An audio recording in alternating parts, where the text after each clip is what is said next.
Imagine biting into a fluffy homemade hot cross bun, the spices and dried fruit mingling perfectly in your mouth. Or perhaps you're more of a chocolate fan, the sweet, creamy taste of a homemade chocolate egg melting on your tongue.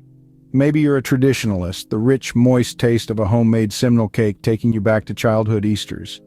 Today we'll be guiding you through these three simple, delicious Easter treat recipes. First, we'll start with the hot cross buns. Picture the warm, spicy aroma filling your kitchen as you prepare these delightful buns. Begin by mixing flour, sugar, yeast, and spices in a large bowl. Add in warm milk, melted butter, and eggs, and stir until you have a soft dough. Knead the dough on a floured surface until smooth, before adding in mixed dried fruit. Place the dough in a greased bowl, cover and leave to rise until doubled in size. Divide the dough into 12 pieces, shape into buns, and place on a baking tray. Mix flour with a little water to make a paste and pipe crosses on top of the buns. Bake until golden brown and then glaze with warmed apricot jam. Next, we move on to the homemade chocolate eggs.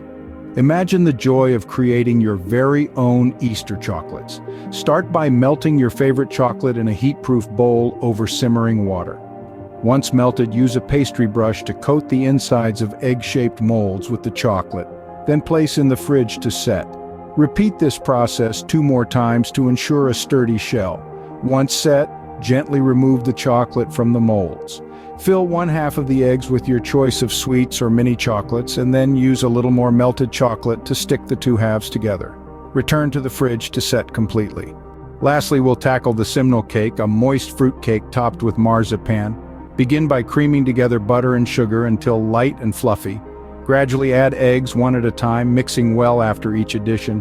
Fold in flour and ground almonds, followed by mixed spice, lemon zest, and a generous helping of mixed dried fruit. Spoon half the mixture into a lined cake tin, then add a layer of marzipan. Top with the remaining cake mixture and bake until golden and firm to the touch. Once cooled, top with another layer of marzipan and use the grill function of your oven to lightly toast the top. There you have it. 3 simple, delicious Easter treat recipes for you to try. Each one is a delight in its own right, and the joy of making them yourself only adds to the experience. Whether you're a seasoned home cook or a beginner looking to try something new, these recipes are sure to impress. So why not give them a go? The satisfaction of creating these Easter treats from scratch is a reward in itself. And remember, the best part of cooking is not just the end result, but the process itself. So enjoy every step along the way. Happy Easter and happy cooking.